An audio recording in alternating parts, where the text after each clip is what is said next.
Norton Children has opened a new space that they say will help them take better care of cancer patients. The hospital group says that their Cancer Institute Resource Center will support children with cancer and their families through every phase of their journey. They say that it'll bring a wide range of services together in one place.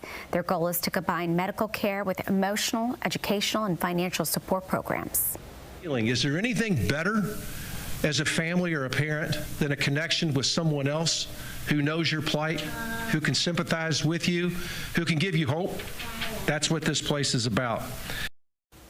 And the new institute is located at the Novak Center on East Chestnut Street. They are now accepting appointments.